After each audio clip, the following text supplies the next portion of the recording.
In the deep winter of 1941, within the secluded and highly classified confines of a workshop in Hertfordshire, a group of British engineers presented a device that defied every traditional convention of warfare. The object placed before the commanders of the Special Operations Executive was not a gleaming piece of machined steel, nor was it a triumph of aerodynamics or ballistics. It was, to the naked eye, a dead rat. It appeared stiff, repulsive, and entirely ordinary. The kind of vermin that one might step over in a gutter or shovel out of a coal cellar without a second thought. However, this particular rodent had been surgically altered, its internal organs removed and replaced with plastic explosive, then sewn back together with a level of precision that rendered the modification invisible. The concept was immediately understood by everyone in the room, yet it provoked a visceral sense of unease. This was not merely a weapon of destruction, it was a weapon of psychological manipulation that weaponized human disgust. It was designed to exploit a specific, universal reflex, the desire to immediately dispose of a rotting carcass. While the engineers and commanders discussing the device in that Hertfordshire workshop could not have known it at the time, this invention, which would never actually claim a single casualty or destroy a single target, would eventually be assessed as one of the most successful intelligence operations of the Second World War.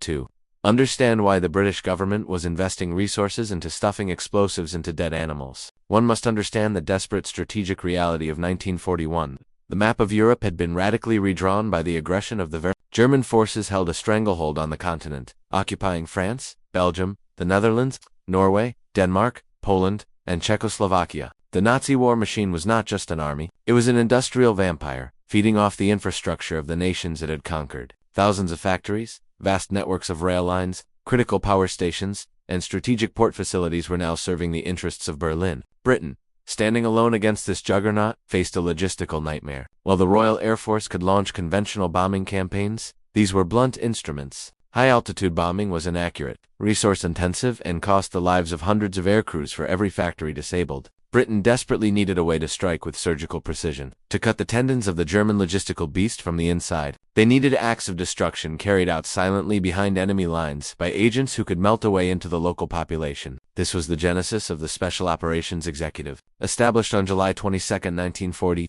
with a legendary mandate from Prime Minister Winston Churchill to set Europe ablaze. Operating under the innocuous cover name of the Inner Services Research Bureau, with headquarters at 64 Baker Street in London, the SO was unlike any military organization that had come before. It was a chaotic, creative, and ruthless outfit that recruited agents from occupied nations, trained them in the dark arts of sabotage, and infiltrated them back into their homelands to organize resistance networks. However, a resistance fighter cannot walk through a German checkpoint carrying a standard issue Lee-Enfield rifle or a crate of Mills bombs. Such weapons were too obvious to transport and far too dangerous to store in occupied territory where the penalty for discovery was torture and execution. The agents needed weapons that didn't look like weapons. They needed devices that could hide in plain sight, objects that could pass through a luggage search or sit on a workbench without betraying the saboteur's identity. To solve this engineering challenge, Bassot established a network of secret research stations throughout the English countryside, each dedicated to a specific facet of clandestine warfare. Station 9 at Welwyn focused on explosive devices and timers, while Station 15 at the Thatched Barn in Boreham Wood handled camouflage,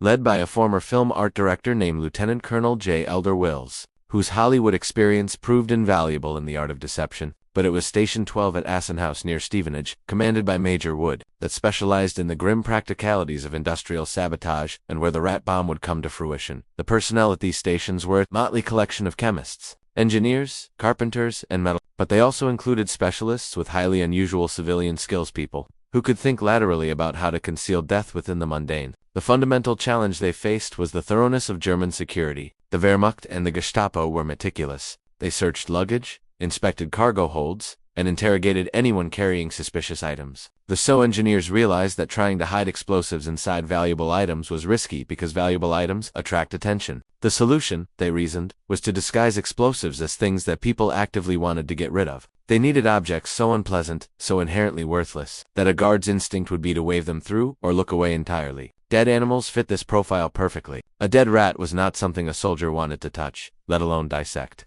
It was a symbol of filth and decay, an object that triggered a subconscious recoil. The logic behind the explosive rat was rooted in the specific industrial environments the SOE wished to target. Rats were a plague in every industrial facility in Europe. They infested boiler rooms, coal storage areas, ship holds, locomotive sheds, and factory basements. Finding a dead rat near a coal pile in a French railway yard or a Belgian steel mill was a non-event. It raised zero suspicion because it was a completely natural occurrence. More importantly, the presence of the rat triggered a predictable human behavior, referred to by the engineers as the stoker's reflex.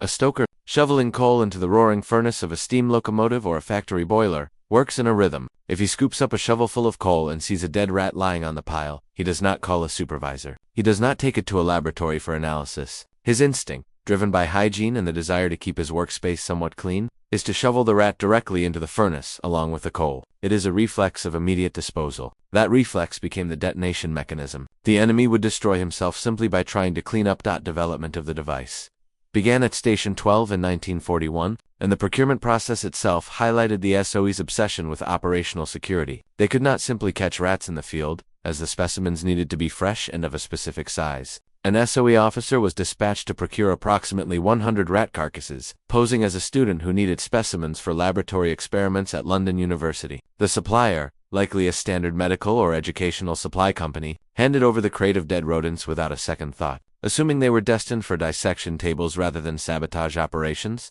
Once the raw materials arrived at Aston House, the construction required a delicate and macabre touch. Station 12 reportedly utilized the skills of a former bacon handler from the Sainsbury's grocery chain, a man whose civilian experience gave him the precise knife skills needed to work with animal tissue without tearing the hide. The manufacturing process was exacting. Each rat was carefully skinned, using surgical tools to preserve the integrity of the fur and the shape of the hide. The internal organs, the heart, lungs, and intestines, were removed and disposed of. The empty body cavity was then measured to determine the maximum volume of explosive that could be concealed. The substance of choice was Nobel 8008, a plastic explosive developed by Nobel Chemicals Limited. Nobel 8008 was ideal for this purpose. It was a green, dough-like substance with a distinctive smell of almonds. It was safe to handle, stable during transport, and, crucially, it could be molded by hand to match the complex internal contours of a rat's body cavity. The technician would pack the explosive into the skin, compressing it to eliminate any air pockets that might create suspicious bulges or irregular weight distribution. The goal was absolute authenticity. When the skin was sewn back together using fine thread and small stitches placed along the natural seams of the underbelly, the device had to look and feel exactly like a dead rat. If a German guard picked it up by the tail, the weight had to be correct, neither suspiciously heavy nor light. The texture had to be right, not too stiff like a toy, nor too pliable. Inside this grisly casing lay a sophisticated, albeit small, detonation train. Technical specifications documented in wet training materials indicate that the prepared device measured approximately 230 millimeters in length. Embedded within the Nobel 8008 was a number 27 detonator and a standard number 6 prima. For ignition, the engineers provided two distinct modes of operation. The primary and most elegant mode relied on the heat of the furnace. When the stoker shoveled the rat into the fire, the extreme temperature would ignite the safety fuse, detonating the plastic explosive within minutes. However, for situations where an agent might want to place the device and leave before it was discovered, the rat could be fitted with a time pencil fuse, designated switch number 10. This chemical timer used a glass ampule containing a copper chloride solution. When crushed, the solution would slowly corrode through a restraining wire at a predictable rate. Once the wire snapped, a spring-loaded striker would fire into the detonator. These pencils were color-coded for delays ranging from 10 minutes to 24 hours, giving the saboteur ample time to escape the blast zone. The destructive philosophy of the rat bomb was distinct from standard explosives. A dead rat could only hold a small amount of explosive, perhaps equivalent to a hand grenade. This was not enough to level a building or derail a train through blast force alone. Instead, the rat was designed to be a trigger for a catastrophic secondary event. The target was always a hyper-sure steam boiler, whether inside a locomotive, a power station, or a ship. A boiler is essentially a pressurized bomb waiting to happen, contained only by the strength of its steel vessel. When the rat detonated inside the furnace, the shockwave would rupture the boiler's pressure vessel at a weak point, a seam, a rivet line, or a fire tube. The sudden release of hyper-sure steam would result in a massive explosion, far greater than the charge inside the rat. The escaping steam would tear through the boiler structure, scald or kill anyone in the boiler room, and destroy the machinery beyond field repair. A locomotive disabled in this way would block a rail line for days.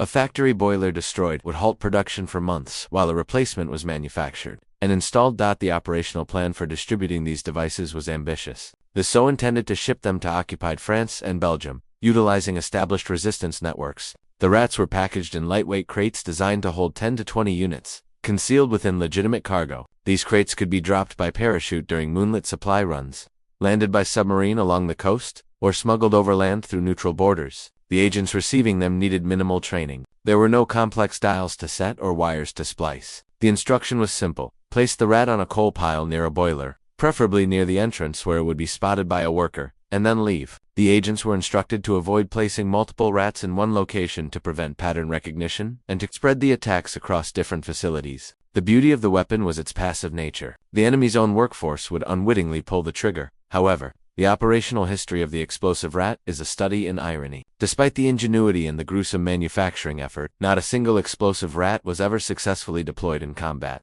The entire program, comprising the initial batch of approximately 100 rats, ended in operational failure before it began. The first shipment was intercepted by German forces while en route to occupied France, likely between 1941 and 1942. The exact circumstances of the seizure remain murky in the declassified files, whether it was a routine customs search, an intelligence tip-off, or the arrest of a courier that led to the discovery is unknown. But the moment the Germans opened the crate and realized that the dead vermin inside were actually high-grade military explosives, the game was up. The SOE, realizing their cover was blown, immediately abandoned the program. No further rats were produced, and the concept was shelved. Yet, it was in this failure that the explosive rat achieved its greatest success, a success that SOE files later described as producing an extraordinary moral effect. When the German authorities discovered the plot, they did not simply destroy the rats and move on. They were astounded by the deviousness of the British imagination. The captured rats were not incinerated, but were instead distributed to top German military schools and security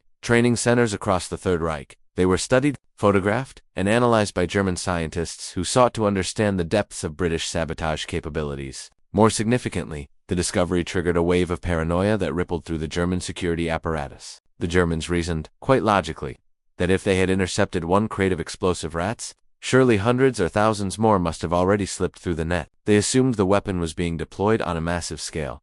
This assumption led to a massive, self-inflicted waste of German resources. Orders went out across occupied Europe to search for dead rodents. Military guards, security police, and factory supervisors were tasked with inspecting boiler rooms and coal storage areas for rats. The absurdity of the situation cannot be overstated. The mighty Wehrmacht master of the Blitzkrieg was forced to dedicate man-hours to poking at dead animals with bayonets. Every dead rat found in a basement or a rail yard became a potential bomb that required investigation. This consumed time, distracted personnel from other security duties, and lowered morale. The psychological burden was sustained and indefinite because the Germans could never be certain that the threat had passed. Evidence found as late as the 1990s, such as a captured explosive rat at a Lyon police station bearing 1942 inspection labels, suggests that these systematic searches continued for years. The SOE had inadvertently achieved the ultimate goal of asymmetric warfare. They forced the enemy to spend a fortune in resources to counter a threat that had cost the British almost nothing to produce and, in reality, no longer existed.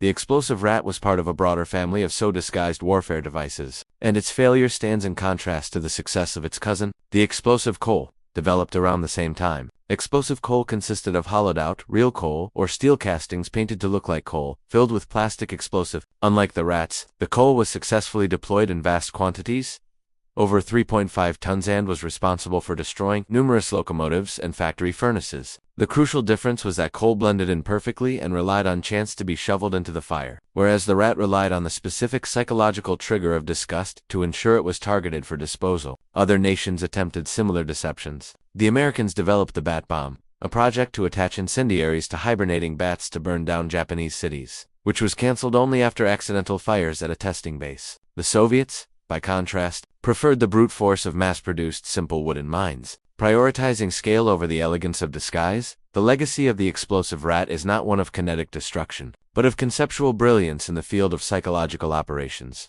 It demonstrated that in a total war, the battlefield extends into the mind of the enemy. By targeting a universal human reaction, the British engineers created a weapon that transcended language and culture. And by having their weapon captured, they inadvertently turned the German penchant for thoroughness and order into a liability. The Germans weaponized their own bureaucracy against themselves, creating a drag on their operations that was likely far more damaging than the loss of a few boilers. The explosive rat remains a macabre monument to the lateral thinking of the British wartime scientific establishment. It serves as proof that innovation does not always look like a sleek rocket or a faster tank. Sometimes, it looks like a dead rodent on a coal pile, and sometimes, a weapon's greatest impact comes not from its detonation, but from the fear that it might be everywhere.